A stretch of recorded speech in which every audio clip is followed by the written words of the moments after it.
So if someone handed you a bond that matures in just 2 years and said, relax, it's short term, so it's safe, would you believe them? I think most people would. It's a very natural, almost instinctive reaction. Right. That maturity date feels like a safety blanket. You look at the calendar and you think, okay, I can hold my breath for 2 years. I'll get my money back soon. So what can possibly go wrong? And yet financial history is. I mean, it's effectively a graveyard full of bonds that were considered safe simply because they were near maturity. Mm-hmm. Right up until the moment the issuer couldn't refinance, that blanket was just ripped away and the whole thing fell apart. Today, we are going to pull that safety blanket back calmly and replace it with something much, much better. We're going to build a specific set of standards that help you judge a bond as a true fixed value investment, regardless of what the calendar says. Welcome to Capital Allocation Lab. This is the place for calm, audio-first lessons that turn classic investing ideas into practical decisions for long-term owners. Our mission is simple: to teach disciplined, long-term investing by revisiting the great books and core ideas, and specifically Security Analysis, Chapter 9 today, and really re-explaining them for today's environment. We aren't here to give you hot stock tips. We're here to build your mental operating system. And if that is what you are here for, subscribe and like to support more educational episodes. It really signals to us that this kind of slow, fundamentals-based work matters to you. Yeah, it does. And if you happen to be listening on YouTube, please leave a comment as we go along. What part of fixed income analysis do you want to get better at? Is it, credit risk, interest rate risk, reading those dense covenants, or just learning how to read a bond like an owner? In this deep dive, we are continuing our exploration of Chapter 9 of Security Analysis. And the chapters really focus on specific standards for bond investment. Right. We aren't talking about trading strategies or, forecasting where the Fed is going next. We're talking about standards that help you decide whether a bond deserves the label investment grade in your own mind. And we have a pretty clear roadmap for this discussion. It's a bit of a marathon because we want to be thorough, but we're going to break it down into 4 distinct themes. Okay. First, we're going to look at the provisions of the issue, what the bond contract actually promises, and what security really means versus what it doesn't. Second, we're going to tackle that maturity myth head on. Why short-term paper can sometimes be the riskiest asset on the balance sheet, which is, I think, counterintuitive for a lot of people. It really is. Third, we'll examine the record of paying interest and dividends, and specifically why dividends, which, equity investors love and see as a sign of health, can be a misleading comfort or even a danger signal for bond investors. And finally, the absolute heart of the analysis, earnings coverage. We will break down exactly how to calculate it, the mathematical traps that issuers use to fool you, and trust me, they are tricky. How much coverage to demand and over what time period. Along the way, we're going to translate the logic from the 1930s into today's language. We'll be discussing covenants, refinancing risk, payout policy, and interest rate sensitivity, all without turning this into a prediction game. Okay, let's begin with the provisions of the issue. Because fundamentally, a bond is a legal contract before it is ever a ticker symbol. That's the key. When people say bond, they often just mean a fixed claim. But bonds come with a lot of fine print that really matters. Collateral, liens, seniority, call features, conversion features, sinking funds, covenants. I mean, it's a dense forest. It is. And Chapter 9 makes a crucial point right off the bat regarding that fine print. It says things like conversion privileges, where you can swap your bond for stock, can be important for potential upside. But they do not, and they cannot determine whether a bond is suitable as a straight, fixed value investment. So let's define our terms here rigorously. What do we mean by straight investment in this context? We mean that you are buying the bond primarily for the safety of your principal and the stability of the income, period. You are not buying it because you hope it converts into stock and doubles in value, or because you think you'll flip it for a quick capital gain next month. You are buying it to get your money back, with interest. That is the definition of a fixed value investment. In that sense, the bond's constitution is the indenture. The indenture is the contract that defines exactly what you own, what management is allowed to do, and, what happens if things go wrong. And that is exactly why this topic belongs on a show called Capital Allocation Lab. The bond contract is basically a set of rules around capital allocation. Right. Who gets paid first, how much the company is allowed to borrow, and how much flexibility management has to shift risk from one group of investors to another. It really is the rule book for the game you're playing. Now, there's a historical detail in the chapter that I think is fascinating, this concept of legal lists. These were rules that told institutions, like banks or insurance companies, exactly what they were allowed to buy. And those rules historically had a massive preference for mortgage bonds, so bonds secured by specific physical property. And they were very skeptical of debentures. Right. And a debenture is just a fancy word for an unsecured bond. It's a promise to pay back by the general credit of the company, not by a specific factory or a specific train track. And that preference for secured debt still echoes today, doesn't it? I mean, you hear investors say, I only want secured debt, unsecured is too risky. It feels intuitive. It does. If I lend you money, I want a lien on your house. That just feels safer than just trusting your handshake. It does feel intuitive, but Graham and Dodd, they really push back on this instinct. They argue that you should not attach predominant weight to the label of secured. That seems controversial. Why? I mean, if I have collateral, aren't I structurally safer? So here's the intuition behind that. If a company has only one bond issue, it might not matter that much whether that issue is technically a first mortgage or a debenture, provided that the debenture is protected against the placing of future issues ahead of it. Ah, so it's about the hierarchy, the pecking order, not just the asset itself. Exactly. In modern language, that protection often shows up as a negative pledge clause, or limits on liens, or restrictions on incurring senior debt. The names might change, but the goal is always the same. Do not let management rearrange the priority ladder above you after you've already lent them your money. So the question to ask isn't just, is there collateral?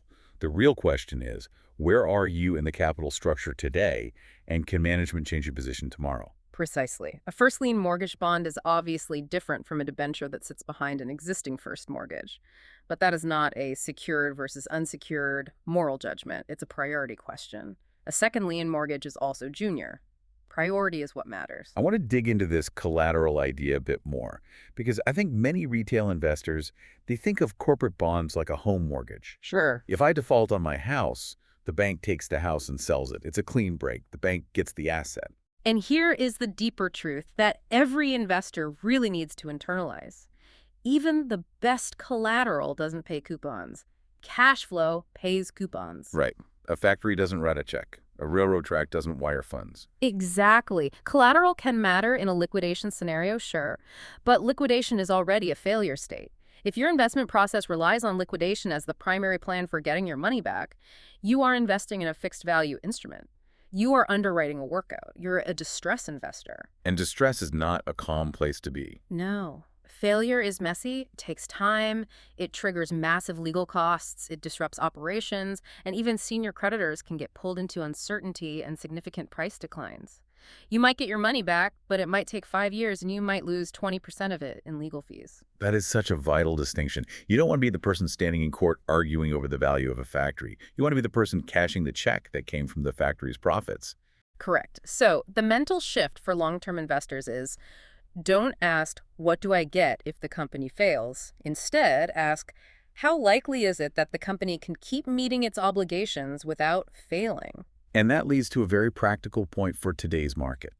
When you evaluate a bond, you need to look at what could cause distress before default. Yes. Look for things like covenant breaches, ratings downgrades, collateral calls, maturity walls, and the company's own choices, like a large acquisition financed with new debt. Now, the chapter also briefly mentions conversion features and similar privileges. Let's translate that for a moment.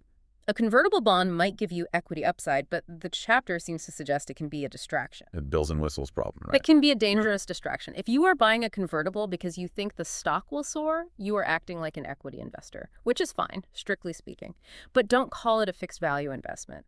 The standard for safety changes completely. You might accept a lower yield or weaker covenants because you're dazzled by the stock option. That's a good point. Now, there is also a special category the chapter highlights: income bonds. We don't see these as often today in the same form, but the structure exists. Yeah, income bonds are bonds where the obligation to pay interest actually depends on earnings. Sometimes interest must be paid if earned. Sometimes management has discretion. So if they have a bad year, they just don't have to pay you. Correct. That sounds a lot less like a bond and more like Like preferred stock, they behave much more like equity than like a fixed obligation. So if you are building a conservative bond portfolio, you need to treat income bonds with special caution. They just don't offer the rigid safety of a true fixed claim. And that sets a principle we will return to again and again. Don't let a label do the thinking for you. Just because it's called a bond doesn't mean it acts like one. Yeah. Read the contract, identify what is truly fixed, what is contingent, and what management can change. Great. Now let's go to the topic that trips up almost everyone, maturity. This is the safety blanket we started with. Investors love short maturities. It feels like less time for something to go wrong. If I lend you money for 30 days, I feel pretty good. If I lend you money for 30 years, I have to worry about a lot of things. Inflation, war, technology changes. And there is a kernel of truth there, right? The shorter the maturity, the less sensitive the price tends to be to changes in interest rates. That's interest rate risk. If rates go up, a 2-year bond doesn't drop in price nearly as much as a 30-year bond. True, absolutely true. But the chapter is focused on a different question. Credit safety, the ability to get repaid. And here, short maturity does not automatically mean safer. In fact, short maturity introduces a different kind of risk entirely. Yes. Refinancing risk. Yes. When a bond matures, the company must pay you back the principal. That cash usually comes from one of two sources. Source one. The company has cash on hand. They open the vault, take out the millions, and wire it to you. This is less common than people assume, especially for large principal amounts. Companies don't like to keep massive piles of cash just sitting idle. They want that cash working in the business. Okay, so then there's source two. The company refinances. It borrows new money to repay the old money. In other words, it rolls the debt. So maturity is not just your privilege as a lender getting your money back. It is also the issuer's problem. It is a funding event. It's a test. That is why companies with shaky credit often issue short-term debt. This is a critical insight. It is. They can't sell long-term debt at a reasonable rate because nobody trusts them for 10 years. So they borrow short, 1 year, 2 years, and hope conditions improve before the bill comes due. And that strategy can work in good times. But in bad times, the market can close, credit spreads can widen, banks can pull back, and suddenly the issuer cannot roll the debt. They reach for the refinancing ladder and it's gone. So what is the practical lesson here? Don't relax your standards of safety just because the maturity is near. If anything, a near maturity forces you to ask a sharper question. Yeah. Will this company be able to refinance if it needs to? Let's make that concrete with a simple modern analogy. Imagine a homeowner with a balloon mortgage due in 2 years. They owe the bank, say, $500,000 in a lump sum. If they don't have the cash to pay off, they need a new loan. Right. If rates rise from 3% to 8% in the meantime, or if they lose their job and their credit score weakens, refinancing becomes incredibly hard. They might be solvent today, paying the monthly bills, but the maturity event forces a crisis. And corporations face the same logic, except their mortgage broker is the capital market. And capital markets can go from friendly to frozen faster than most people think. Oh, absolutely. We saw this in 2008. We saw it in March 2020. The window just slammed shut. The chapter gives some pretty vivid historical examples of this, right? Companies issued short-term notes, the market treated them kindly because, oh, maturity is near, and then the issuer couldn't pay at maturity and the bond price collapsed. The details change, but the pattern stays the same. Near maturity can be a mirage if the issuer's credit is the real problem. And that brings up a nuance the chapter includes that is worth translating carefully. There is an exception to this. There is. The nuance is this. There are exceptional cases where a short-term issue can be safe, even if the earnings exhibit is not strong. But only if the working capital position is so strong that repayment doesn't rely on refinancing. In other words, if the company has liquid resources, cash, short-term treasuries, receivables, that comfortably cover the maturity, the risk is more like a commercial bank loan. You are lending against a strong liquidity position. That is a great distinction for today. When you see short-term corporate debt, ask yourself, is it being funded like a bank loan supported by liquid assets I can see on the balance sheet? Or is it a refinancing debt? A simple version of that question is, if capital markets shut down for a year, can the issuer still repay the maturity from cash and near-cash sources? If the answer is clearly yes, then short maturity can genuinely reduce risk. If the answer is no, then short maturity can actually concentrate risk into a specific date. The chapter also warns against a second mistake, paying much higher prices for a short-term issue than for an equally secured long-term issue of the same company. Oh, this happens all the time. The 2-year bond trades at par, and the 10-year bond trades at a discount. Right. And people flock to the 2-year because it feels safer. But historically, this often ends badly in one of two ways. One, the company's credit improves. In that case, the long-term bond tends to rise much more in price because it has more duration, more sensitivity to the improvement. Yep. You miss the upside. Okay, and then option 2. Two, the company can't pay the short-term issue at maturity. In that case, short-term was not safer. It was simply the bond that hit the wall first. The default happens at maturity. That is an important distinction for today's investors because refinancing cycles matter so much. Companies have what we call maturity walls, these clusters of debt, all coming due in the same year. If you are lending to a company with a maturity wall in a tough environment, you aren't just analyzing the company, you are analyzing the market's willingness to fund the company at that future date. And that's a macro bet. And we are not making forecasts here. We are not saying rates will go up or down. We are saying your standards should be robust to either outcome. In other words, build your bond decisions so they don't require favorable refinancing conditions to work out. That's resilience. That naturally moves us into a principle that is easy to say and, hard to practice. Separate yield from safety. High yield is not the same as high safety. I mean, sometimes high yield is the market's way of screaming, this is not an investment grade claim. And the chapter's position is very, very clear on this. A high coupon rate is not adequate compensation for taking substantial risk of principal. If you think the principal is at risk, no coupon is high enough. Which is a nice bridge into the next topic. Yeah. The record of paying interest. And why, surprisingly, dividend records can mislead bond investors. Bonds purchased on an investment basis should have behind them a sufficiently long record of successful operation and financial stability. That sounds straightforward, obviously. But we need to be precise. What kind of record actually matters?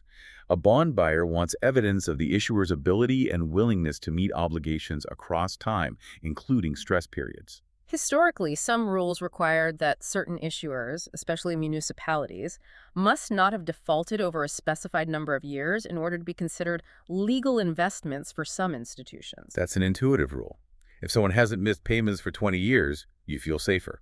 But there is a dilemma when you apply that rule too rigidly. I mean, think about a new municipality, or a municipality that defaulted 10 years ago but has since completely reformed its tax base and governance. Right. If you require a spotless record for decades, how does any new or recovering entity finance itself? And if a city defaults and is trying to rehabilitate its finances, how does it fund itself during that penalty period before it rebuilds a spotless record? The market's practical solution has been simple. Offer a higher rate to attract buyers. We have a blemish, so we'll pay you 7% instead of 4%. But that solution clashes with a conservative investor's principle. Don't buy a weak obligation just because it offers a high yield, so you're stuck.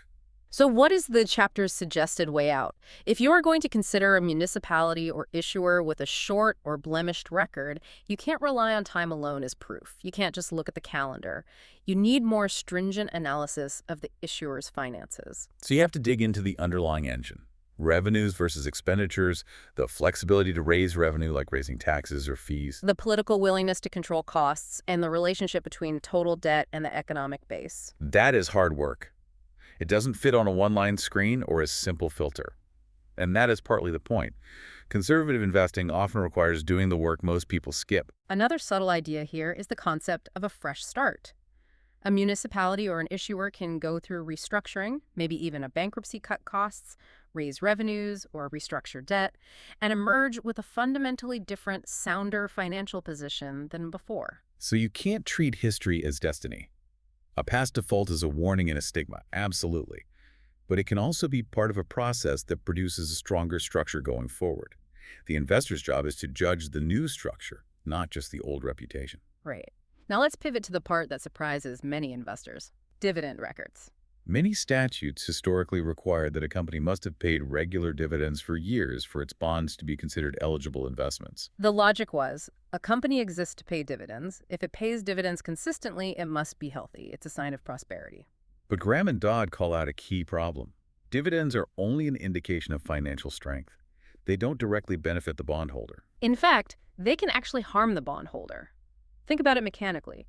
Dividends are cash leaving the corporate treasury and going to shareholders. That reduces the company's resources, the cushion that protects creditors. Worse, Dividend rules can create perverse incentives.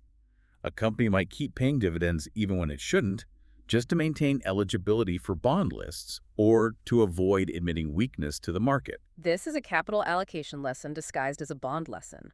Management's choice to distribute cash to shareholders can weaken the bondholder's margin of safety. In modern terms, it's not only dividends, it is also share repurchases, buybacks. Oh, huge today. Buybacks can be perfectly sensible when done from surplus cash at sensible prices, but they can also be debt financed. A company borrows money to buy back its own stock. This leverages the balance sheet. It makes the remaining equity more valuable if things go well, but it makes the bonds riskier. So the bond investor should watch payout policy as part of credit analysis. You are lending to a management team. Their capital allocation decisions matter. Are they prioritizing the stock price today over the balance sheet stability tomorrow? Here is a practical way to frame it. Ask whether distributions are being made out of true surplus cash that remains after maintaining the business and keeping leverage conservative, or whether distributions are being made by borrowing from the future. You should also watch the communication style. Some management teams treat dividends as sacred, which can be admirable, but it can also lead them to protect the dividend at the expense of everything else. For bondholders, the best dividend is often the one that doesn't exist. Not because dividends are bad, but because retained earnings can strengthen the credit. That is why rigid rules requiring dividends for bond safety can be backward. However, the chapter does note one downside to a no-dividend policy. Right. The absence of dividends removes an early warning system. If a company pays a regular dividend and then suddenly cuts it, that is a loud siren. Equity holders panic, the press writes about it, and bondholders get a signal that cash is tight. If no dividend exists, you might get less warning. The company could be deteriorating quietly, burning cash, and you wouldn't have that public cut event to alert you. So if you buy bonds in a non-dividend paying company, like many tech growth companies or aggressive industrials, your process should compensate with more careful monitoring. Leverage, liquidity, covenants, and earnings quality. You have to be your own alarm system. Okay, now we are ready for the engine room of the chapter. Earnings coverage. This is where the rubber meets the road. If we had to choose one quantitative test that investors default to for bond safety, it is the ratio of earnings to interest charges times interest earned. And that makes sense. A bond is a fixed claim. You owe $10 million in interest, you made $50 million in profit, you're fine. If you made $11 million, you're sweating. But the chapter says, not only is coverage important, the method of computing coverage matters. Some methods are actually misleading. They are mathematical optical illusions. Let's walk through the three methods. And listener, if you're driving, don't worry, we'll keep the numbers round, but try to visualize this structure. Method 1 is what the chapter criticizes sharply, the prior deductions method. Okay, here's the setup. Imagine Company A has two bond issues. Issue 1, $10 million of first mortgage bonds at 5%. That's the senior debt. Interest on the first mortgage bonds is 5% of $10 million. That is $500,000 per year. And issue 2, $5 million of debentures at 6%. That's the junior debt. Interest on the debentures is 6% of $5 million. That is $300,000 per year. So total fixed interest is $500K plus $300K, so $800,000 per year. Okay. Now assume the company's average earnings available for interest are $1,400,000. Got it. Okay, visualize the salesperson trying to sell you the junior debenture. They use this prior deductions method. They say, look, we have $1.4 million in earnings. First, we pay the senior interest $500,000. We deduct that. That leaves $900,000 available for you, the junior holder. Your interest is only $300,000. So $900,000 covers your $300,000 by 3 times. 3 times coverage. Very safe. 3 times sounds comforting. It does. But notice the absurdity. Let's calculate the coverage for the senior bond. Earnings are $1.4 million. Senior interest is $500,000. $1.4 million divided by $500,000 is 2.8 times. Wait, so the marketing claim implies the junior issue with 3x coverage is safer than the senior issue with 2.8x coverage. Exactly. That can't be right. The junior bond cannot be safer than the senior bond. So why is this wrong logically? I mean, what's the flaw in the thinking? It is wrong because it assumes the senior claim just absorbs risk and disappears. But in reality, if earnings drop to, say, $600,000, the company's in trouble. Insolvency hurts everyone. Right. When a company can't meet its junior obligations, that distress can trigger defaults, cross-default clauses, covenant acceleration and reorganization, and those events often damage senior holders too, at least temporarily. That is why this method is so misleading. It isolates the junior claim as if the senior claim absorbs all the volatility first. But if the boat sinks, the passengers on the upper deck, the junior holders, don't just get wet while the captain, the senior holder, stays dry. The whole boat has a hole in it. So method 2 is better, the cumulative deductions method. Under this method, you compute coverage for a junior bond by including senior charges too. So you compare total earnings to total charges up to that level. Okay, in our example, total fixed interest, senior plus junior, is $800,000. Earnings are $1.4 million. Coverage is $1.4 million divided by evil $0.8 million, which is 1.75 times. That is 1 3/4, much less flattering than 3 times. But much more honest. For the senior bonds, you might still compute their coverage strictly against their own interest, that 2.8 times. So under this method, the senior looks safer at 2.8x and the junior looks riskier at 1.75x. That aligns with reality. But Graham and Dodd want us to go one step further. Method 3 is the standard they recommend, the total deductions or overall method. This method says, focus on the company's ability to meet all fixed charges, because default on junior obligations can still trigger insolvency and value destruction that harms senior holders. So the controlling figure is the number of times total fixed charges are covered. In our example, that is the same 1.75 times, and you apply it as the key safety measure for any of the company's fixed interest bonds. Even the senior ones. Even the senior ones, because if the junior bond defaults, the senior bond is stuck in a bankrupt company. Exactly. So let's do a quick listener exercise. If you aren't driving, pause mentally and do this. Earnings are $1.4 million. Total fixed interest is $800,000. What is the overall coverage? It is 1.4 divided by 0.8, 1.75 times. Now ask yourself, if you saw interest covered 3 times in a bond description, using that tricky first method, would you automatically feel safe? That is the trap. The method matters. Always ask for overall coverage. Now, a technical nuance from the chapter. Fixed charges exclude income bond interest because income bond interest is contingent. Right. So when we say total fixed charges, we mean contractual fixed interest. And in modern analysis, you might also include lease obligations and other fixed commitments. The spirit is the same. Don't ignore fixed outflows just because they aren't called interest. If the company must pay it to keep the doors open, it belongs in the denominator. Okay, so the next question is, how much coverage is enough? Is 1.75x good? Is 5x necessary? This is where Graham and Dodd are very pragmatic. They recognize that industries differ. A regulated utility, for example, has more stable earnings, not guaranteed, but often less cyclical than industrials.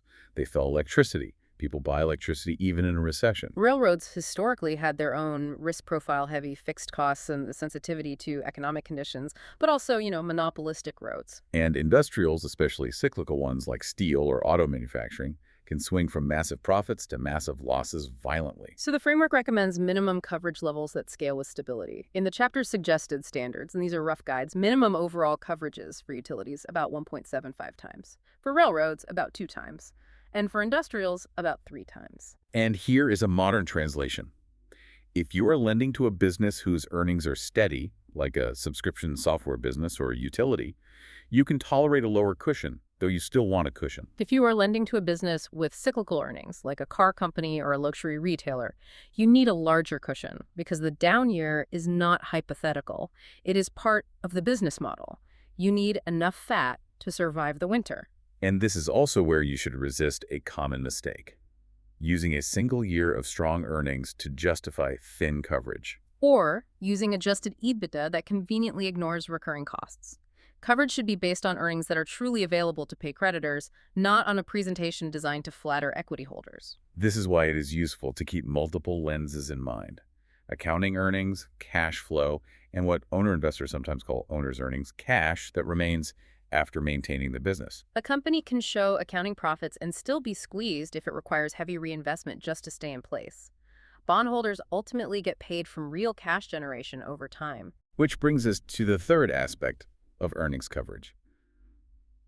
Over what period do you measure it? Some rules try to be strict by saying the company must meet the minimum coverage in the latest year and in a certain number of years out of the last 6 or 10. That sounds disciplined.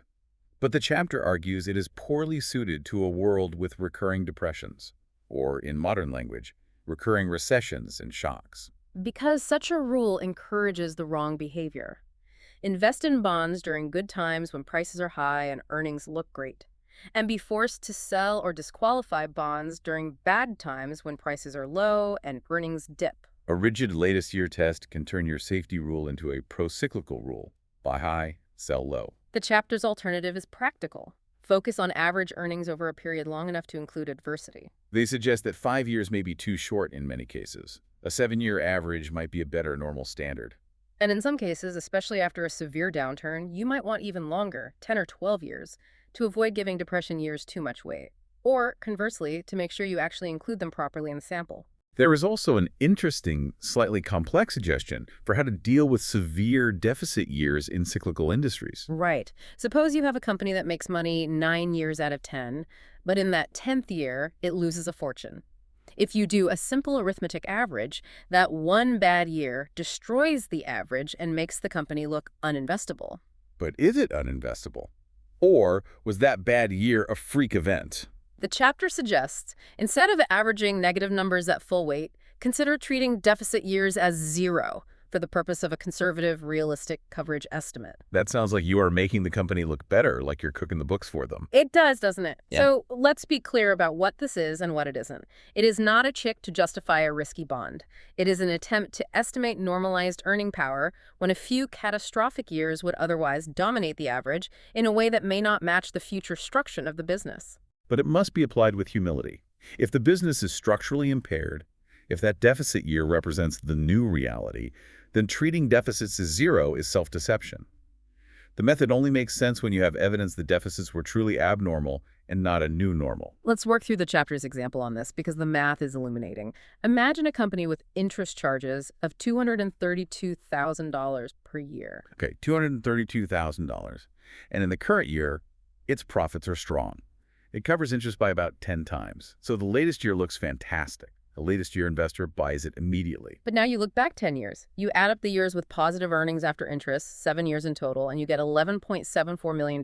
Then you add up the deficits after interest in the 3 bad years, and you get $8.873 million of total deficit. Ouch, those are big losses. You net that out. 11.740 minus 8.873 equals roughly $2.8 million net profit over 10 years. Okay, so you divide that by 10 years, and average earnings after interest are about $287,000 per year. Now, to translate that into times interest earned, you add back the interest, that 232Ks, to get an average before interest figure, roughly $519,000. Divide by interest. 519K divided by 232K is about 2.2 times. So despite a great latest year, 10x, the 10-year net average tells a much more cautious story, only about a 2.2 times cushion. Now let's apply the alternative method.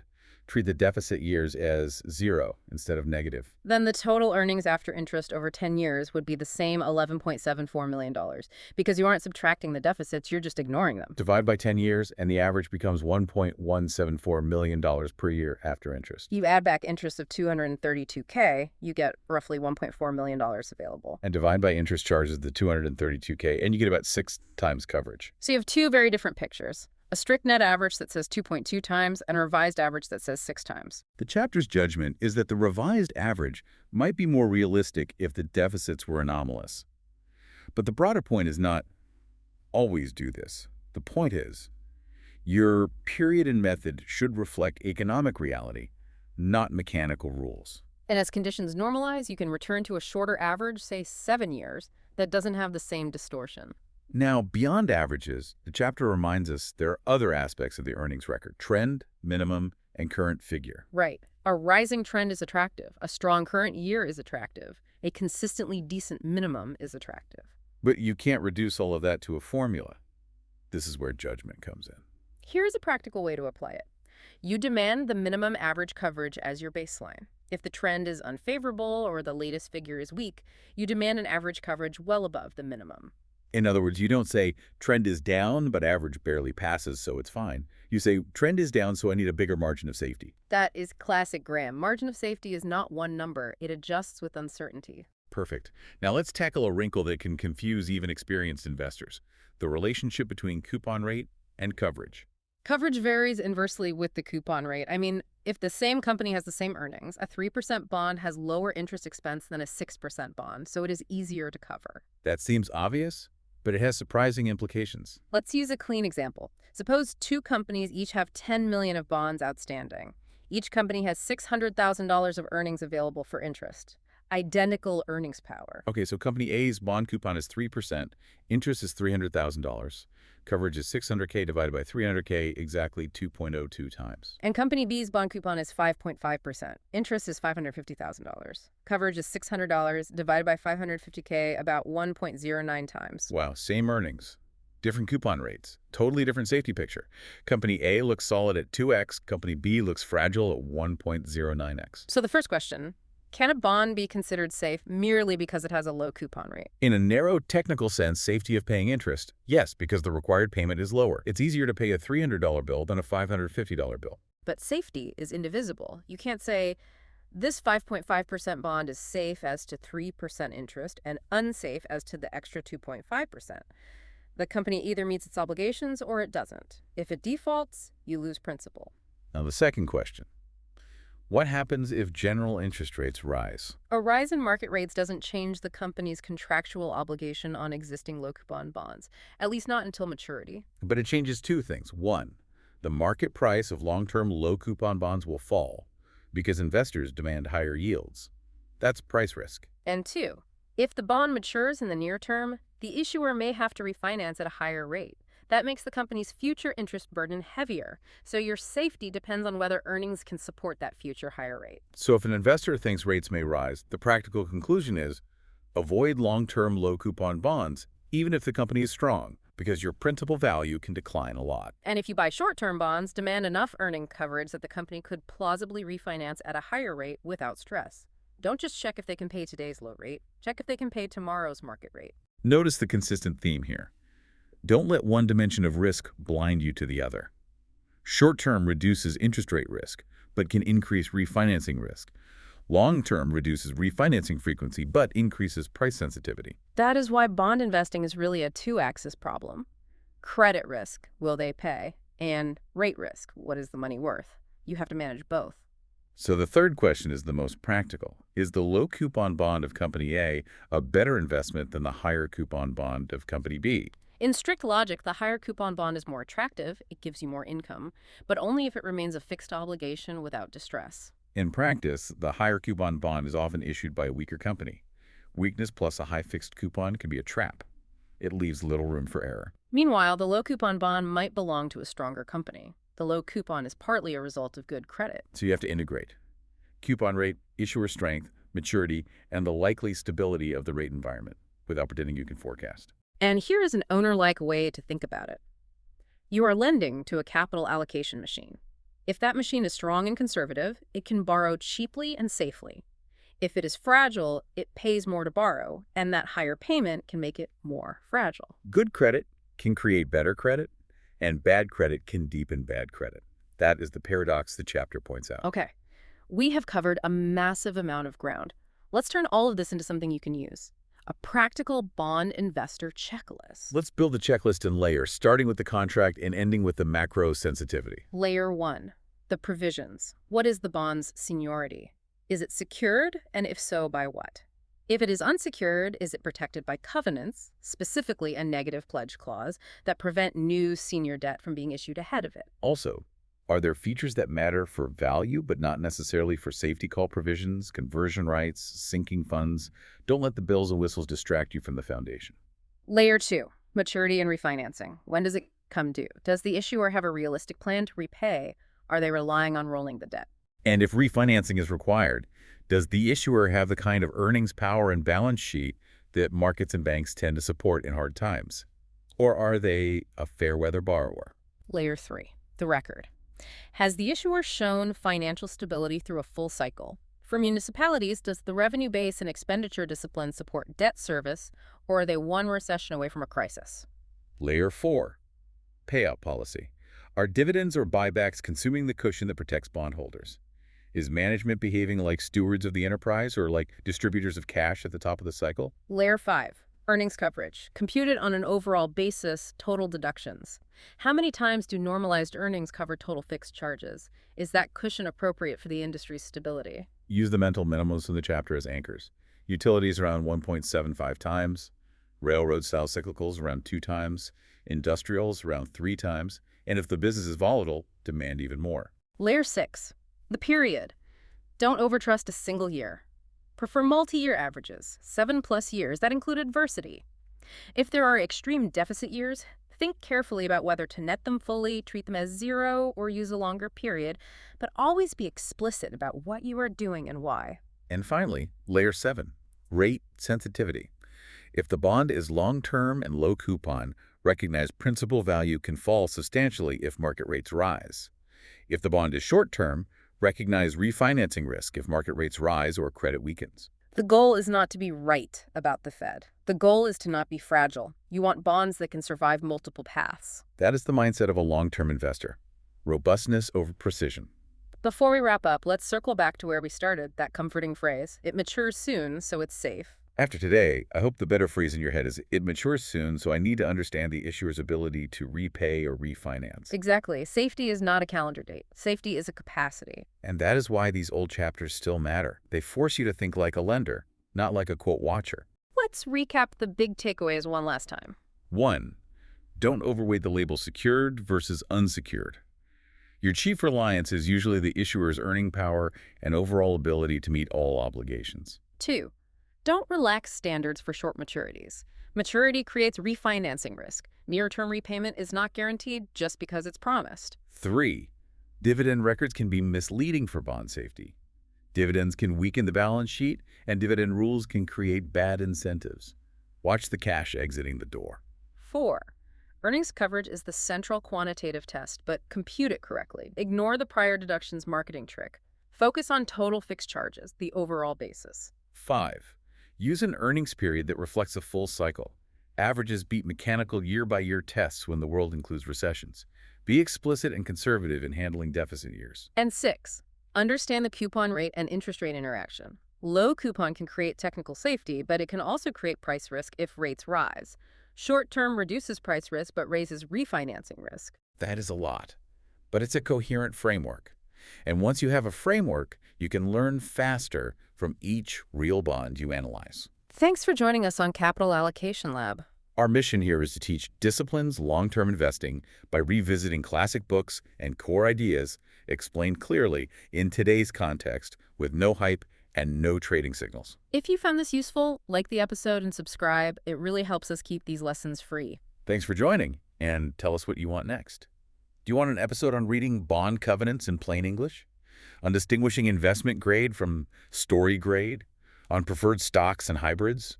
Or on how buybacks and leverage change a company's credit profile over time? Drop your questions and the concept you'd like us to tackle next in the comments. Until next time, stay patient, stay curious, and keep allocating capital like an owner.